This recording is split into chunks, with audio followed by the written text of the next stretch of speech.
सोचिए, भारत के रुपए से लेकर जापान के येन तक एशिया में कितनी सारी अलग अलग करेंसीज हैं। तो आज हम इसी विशाल और रंगीन दुनिया में एक सफर पे निकलने वाले हैं। चलिए शुरू करते हैं। अब किसी भी देश की इकोनॉमी को समझने के लिए ना सबसे पहले उसकी करेंसी को समझना पड़ता है।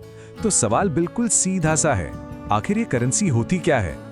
बहुत ही आसान भाषा में समझें तो करेंसी या मुद्रा वो चीज है जिससे किसी देश में सामान और सेवाएं खरीदी बेची जाती हैं। सीधा साधा हिसाब, जैसे हम भारत में इंडियन रुपए का इस्तेमाल करते हैं। समझिए, ये किसी भी इकोनॉमी की जान होती है, इसके बिना तो कोई व्यापार हो ही नहीं सकता। तो ठीक है, बेसिक तो समझ आ गया। अब जरा देखते हैं कि हमारा ये सफर कितना बड़ा होने वाला है, क्योंकि हम सिर्फ एक दो देशों की नहीं बल्कि पूरे के पूरे एशिया महाद्वीप की बात कर रहे हैं। एशिया में है पूरे 48 देश और लगभग हर देश की अपनी अलग करेंसी है। सोचिए, बस ये नंबर ही बता देता है कि ये टॉपिक कितना बड़ा और कितना मजेदार है। तो अब इन 48 करेंसियों की एक बोरिंग सी लिस्ट देखने की जगह हम कुछ और इंटरेस्टिंग करते हैं। हम चलेंगे एक यात्रा पर और इन करेंसियों को ग्रुप्स में देखेंगे ताकि इनके बीच के कनेक्शन और पैटर्न को पकड़ सके।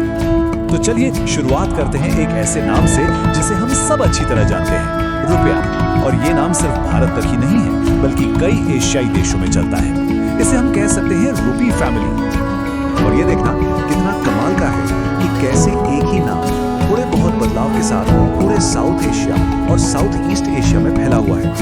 देखिए, भारत, पाकिस्तान, नेपाल और श्रीलंका में तो रूपी है, वहीं इंडोनेशिया में ये रुपया बन जाता है और मालदीव में रुफिया। रूपी फैमिली के बाद अब हमारे सफर का अगला पड़ाव है दीनार डायनास्टी। ये नाम मिडिल ईस्ट में खूब चलता है। बहरीन, इराक, जॉर्डन और कुवैत, इन सब अहम एशियाई देशों की ऑफिशियल करेंसी दीनार ही है।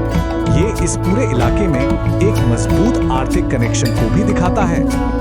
दीनार की ही तरह एक और पावरफुल ग्रुप है रियाल और रियाल का। हाँ, स्पेलिंग में थोड़ा सा फर्क है लेकिन नाम का ओरिजिन एक ही है। जैसे कि सऊदी अरब और कतर में इसे रियाल बोलते हैं, जबकि ओमान, ईरान और यमन में इसे रियाल कहा जाता है। ये सभी देश अपनी इकोनॉमी चलाने के लिए इसी करेंसी पर डिपेंड करते हैं। चलिए अब एक बहुत ही कॉमन कंफ्यूजन को क्लियर करते हैं, चीन की करेंसी को लेकर। आपने युआन भी सुना होगा और रेनमिनबी भी, है ना? तो देखिए, बात सिंपल है। रेनमिनबी जो है वो करेंसी का ऑफिशियल नाम है और युआन उसकी बेसिक यूनिट है। बिल्कुल वैसे ही जैसे ब्रिटेन में करेंसी का नाम पाउंड स्टेलिंग है, लेकिन यूनिट को पाउंड कहते हैं। तो हमने एशिया का एक चक्कर तो लगा लिया, लेकिन अब एक बड़ा सवाल मन में आता है। पूरी दुनिया के सामने ग्लोबल स्टेज पर ये एशियाई करेंसियां आखिर कहां ठहरती हैं? तो चलिए अब जरा जूम आउट करते हैं और देखते हैं कि एशिया की ये करेंसियां दुनिया के बड़े बड़े दिग्गजों के सामने कैसी परफॉर्म करती हैं। अगर हम देखें तो अमेरिकी डॉलर पूरी दुनिया में सबसे ज्यादा इस्तेमाल होता है। उसके बाद आता है यूरो, जो दूसरी सबसे पावरफुल करेंसी है। और हाँ, इस लिस्ट में एशिया को रिप्रेजेंट करता है जापानी येन, जो एशिया की सबसे बड़ी इकोनॉमी की करेंसी है। इससे हमें ग्लोबल पिक्चर मिलती है। तो इतनी सारी बातचीत के बाद सबसे जरूरी बातें क्या हैं जो हमें याद रखनी है? चलिए फटाफट से मेन पॉइंट्स को एक बार देख लेते हैं। सबसे पहली और शायद सबसे हैरान करने वाली बात, दुनिया की सबसे कीमती मतलब सबसे वैल्यूएबल करेंसी कोई अमेरिकी या यूरोपियन नहीं बल्कि एक एशियाई करेंसी है, कुवैती दीनार। लेकिन हाँ, जब बात आती है सबसे ज्यादा इस्तेमाल की, तो अमेरिकी डॉलर का कोई मुकाबला नहीं है। ये ग्लोबल ट्रेड की भाषा है, कह सकते हैं।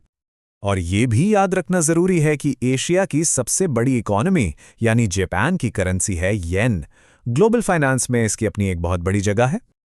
इनके अलावा कुछ और करेंसियां भी हैं किनके बारे में जानना चाहिए, जैसे यूएई का दिरहम, सऊदी अरब का रियाल और जाहिर है चीन का युआन या रेनमिनबी। और एक बहुत ही अनोखा केस है भूटान का। ये दिखाता है कि देशों की इकोनॉमी कैसे एक दूसरे से जुड़ सकती है। वहां उनकी अपनी करेंसी तो है नुंगल ट्रॉम, लेकिन उसके साथ साथ भारतीय रुपया भी पूरी तरह से चलता है। तो ये थी एशिया की करेंसियों की दुनिया की एक झलक। लेकिन जाते जाते एक सवाल दिमाग में जरूर आता है, आज के डिजिटल पेमेंट के जमाने में जहां सब कुछ ऑनलाइन हो रहा है, इन कागज के नोटों और सिक्कों का भविष्य क्या होगा? इस पर सोचिएगा जरूर।